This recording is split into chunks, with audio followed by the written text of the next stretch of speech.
Di episode sebelumnya, mereka berhasil mengalahkan para kadal, dan tiba-tiba sarung tangan itu beraksi karena digunakan oleh para pencuri.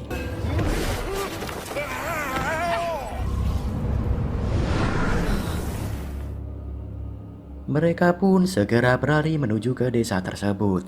Setibanya di sana, terlihat para penduduk berlarian menghindari bangunan yang runtuh. Po dan Blade kemudian menyelamatkan para penduduk dan berhasil menahan bangunan yang akan roboh menggunakan bambu. What's your plan? Tak lama setelah itu, Tetua Han mengucapkan terima kasih kepada mereka. Ia mengatakan kalau mereka ini adalah biksu yang menjaga gulungan mengenai sejarah negeri Cina. Meskipun ia tahu kalau Po adalah buronan kaisar, namun ia percaya jika Po adalah orang baik yang suka menolong. Dan mereka berhutang budi karena sudah diselamatkan. Sampai kapanpun mereka tidak akan lupa karena pada dasarnya Po adalah Dragon Master mereka. Dan bisa dibilang seorang legenda. Mendengar perkataan itu, Po terlihat menyombongkan diri karena dia seorang legenda. Namun si Blade bilang bila hal itu sama saja dengan mitos. Niat mau pamer malah gagal. Hehehe. Di sini tetua mengira Po membawa seorang murid yang membuatnya jengkel. Namun Po memberitahu bahwa dialah yang murid dan sekarang dia sedang berlatih menjadi seorang kesatria. Blade kemudian bertanya apakah mereka melihat pelakunya atau tidak. Bukan hanya melihat, tetapi mereka juga sudah menangkap basah pelakunya. Mengetahui para pengawal kerajaan akan datang, Po meminta tetua memberikannya waktu untuk berbicara dengan mereka. Di sini tetua bersedia dan mengajak mereka untuk naik ke atas. Ternyata ingin naik ke atas itu mereka harus menggunakan bambu yang sudah dirakit layaknya sebuah pelontar. Setelah tetua Hang naik duluan, kini giliran mereka berdua.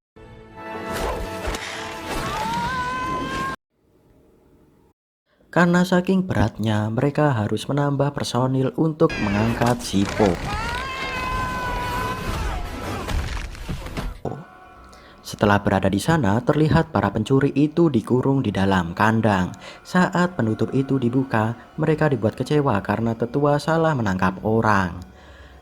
Namun tetua Huan sangat yakin kalau Zen adalah pencurinya, karena sudah lama dia menjadi mata-mata. Ia bilang kalau Zen sempat menggunakan kembang api yang menyebabkan kehancuran desa mereka.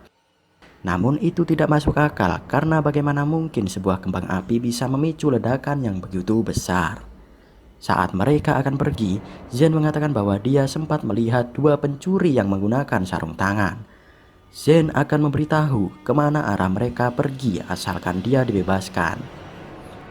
Tanpa pikir panjang, Blade setuju dengan syarat tersebut. Namun berbeda dengan Po, ia menolak karena tidak ingin mengecewakan para biksu yang sudah menaruh kepercayaan terhadapnya. Blade kemudian mengatakan seorang kesatria harus mempunyai pilihan yang sulit. Jika Po tetap dengan pendiriannya, maka kedua musang itu akan menghancurkan dunia. Meskipun pilihan itu sangat sulit, namun Po akhirnya setuju untuk membebaskannya dari kurungan itu. Malam harinya mereka pun mulai bergerak untuk menyelinap masuk ke dalam gua. Po diminta naik ke atas untuk membebaskan Zane, sementara dia akan mengawasi situasi serta menunggu di bawah. Enak banget ya si Blade, anjing. I am the giant pole thing. Po lalu berusaha naik ke atas menggunakan bambu. Namun usahanya itu masih gagal setelah berulang kali mencoba. Bukan Po namanya kalau dia tidak memiliki cara lain. Po kemudian menggunakan beberapa bambu sebagai pijakan layaknya tangga hingga bisa naik ke atas.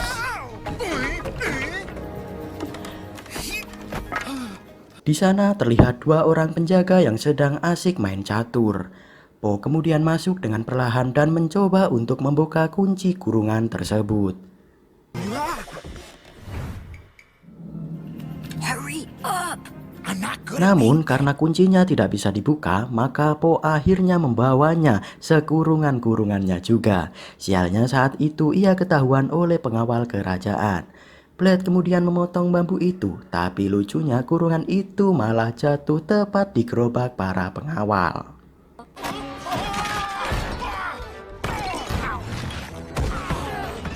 Blade kemudian Blade kemudian menyuruh mereka untuk menyerahkan tahanan itu. Namun Karena menolak, pertarungan pun akhirnya terjadi. Po kemudian datang dan membantu bertarung meskipun dia sendiri tidak ingin menyakiti para penjaga tersebut.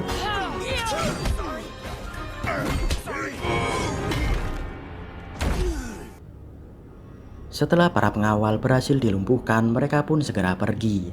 Setelah berada di tengah hutan, Zane memberitahu kalau kedua musang itu mencuri gulungan senjata Tiang Sang. Zane menjelaskan bahwa sebelum terbentuknya desa ini, ternyata daerah ini merupakan daratan yang luas, dengan para penduduknya yang memiliki kekuatan hebat. Saat itu terdapat suatu kelompok yang ingin menguasai daratan itu, namun mereka berhasil dikalahkan oleh prajurit Elementer dengan senjata yang dibuat menggunakan sihir untuk mengurung mereka. Akan tetapi semua elemen itu malah menjadi tidak seimbang sehingga membuat daratan itu terbelah. Dari keempat senjata yang digunakan, Zane hanya mengetahui 3 senjata, yaitu sarung tangan, helm, juga cambuk api. Zane kembali memberitahu kalau keempat senjata itu disembunyikan agar kekuatannya tidak digunakan oleh orang-orang. Setelah mendengar semua itu, mereka sangat yakin kalau Chaos dan Veruca sedang mencari ketiga senjata. Saat itu mereka ketahuan oleh pengawal kerajaan. Zane kemudian menyalakan kembang api untuk mengalihkan perhatian mereka agar bisa kabur. How could you? Setelah mendengar cerita dari Po, merasa cambuk api tidak asing baginya. Po kemudian melihat novel grafis berdasarkan fakta untuk mengetahui siapa pemilik cambuk api tersebut.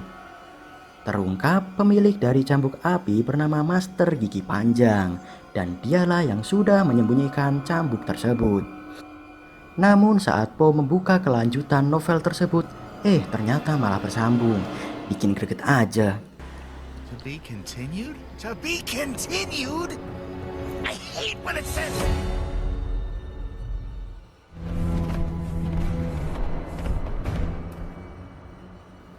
Sementara di sisi lain, para pengawal melaporkan kepada Kaisar kalau mereka diserang dan dikalahkan oleh Po. Mengetahui itu, kemudian Kaisar mengerahkan pengawal terkuatnya, yaitu pasukan terlarang untuk menangkap Po. Wanna kiss those lips? Blade yang saat itu melihat Po yang menggunakan novel sebagai panduan jalan, menganggap kalau novel itu hanyalah buku gambar anak-anak. Namun Po sangat percaya pada kebenaran novel tersebut. Dulu pada saat terjadi perang besar, Master Gigi Panjang menggunakan cambuk api sampai menembus bumi. burn so bright. Setelah peperangan itu usai, ia sadar kalau cambuk itu terlalu kuat untuk digunakan dan memutuskan untuk menyembunyikan cambuk tersebut agar tidak dipakai lagi. That's it? Sayangnya kelanjutan dari novel tersebut belum terbit.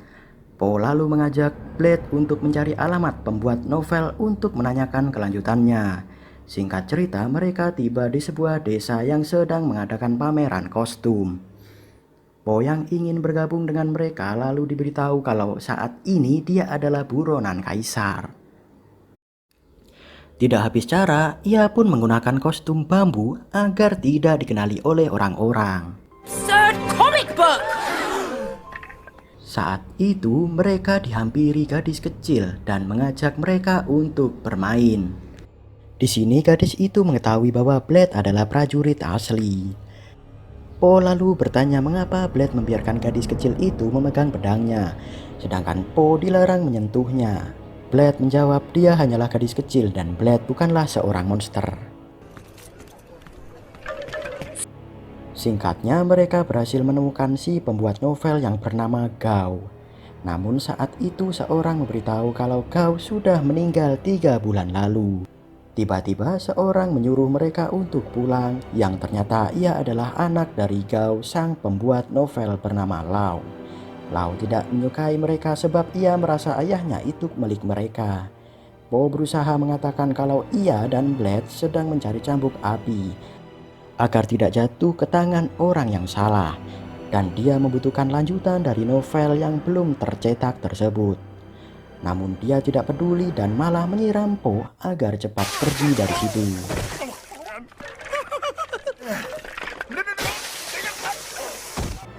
Tidak ada pilihan lain, kemudian mereka menyelinap masuk ke ruangan penulis novel tersebut. Di sana mereka menemukan kelanjutan novel dari novel milik Po yang tadi dibacanya. Namun sialnya mereka malah ketahuan. There's workspace? Enough is enough. Po mengatakan kalau ia harus membacanya, oleh kalau tidak mereka akan mati. Po tidak sengaja menjatuhkan novel itu di atas lilin yang menyala. Beruntung, Lau sempat memadamkan api itu sebelum terbakar habis. Sambil menahan nangis, Lau mengatakan kalau dulu ia dan ayahnya suka membaca bait pertama dari novel tersebut. Namun belum membaca seluruhnya, ayahnya meninggal dunia. Dan novel ini adalah karya terakhir dari ayahnya yang akan ia baca. Sambil menunjukkan pedangnya, Blade memberitahu kalau pedang ini milik kakaknya yang sudah meninggal. Dan pedang ini harus selalu diayunkan berfungsi untuk membela yang lemah seperti yang dilakukan kakaknya dulu. Sama halnya dengan novel itu yang selalu harus dibaca. Pada akhirnya Lau mengajak untuk membaca novel itu bersama-sama, namun tidak dengan si Po. Wah, sangat diskriminatif sekali. Okay, just Lanjutan dari kisah itu, akhirnya Master Gigi Panjang sampai di kota yang hilang dan mengubur cambuk itu agar hilang ditelan waktu. Namun sebelum itu, ia sempat memberitahu pada masyarakat kota yang hilang bahayanya jika menggunakan cambuk tersebut. Lau kemudian membuka halaman selanjutnya dan melihat ternyata ada gambar peta mengenai kota yang hilang. Lau kemudian memberikan peta tersebut dan menyuruh agar mereka, yakni Po dan Blade, pergi ke selatan dikarenakan kota itu berada tepat di belakang gunung. The rest Saat itu Po merasa senang melihat sahabatnya mulai terbuka dengan orang lain. Po berharap Blade mau bercerita mengenai apa saja, lagi pula mereka adalah teman. Dengan sikap dinginnya, Blade mengatakan kalau dia tidak bisa menjadi temannya. Karena itu akan menghambat tujuannya untuk balas dendam kepada Musang atas kematian kakaknya. Jika harus memilih antara Po dan misi, maka ia akan memilih misi. Po yang mendengar pernyataan itu jelas sangat sedih. I'm sorry. Tiba-tiba muncul pasukan terlarang yang diperintahkan oleh Kaisar untuk menangkap Po. Po menjelaskan bahwa ia hanya ingin menyelamatkan negeri Cina dari kehancuran semampu yang ia bisa.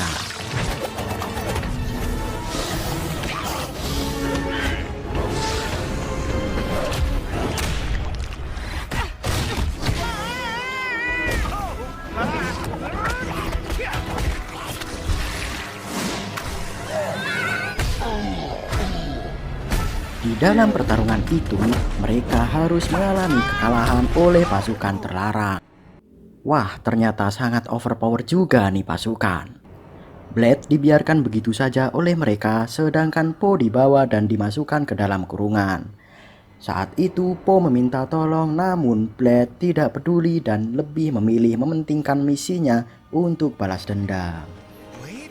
Jadi kasihan, udah berharap jadi teman malah ditinggalkan.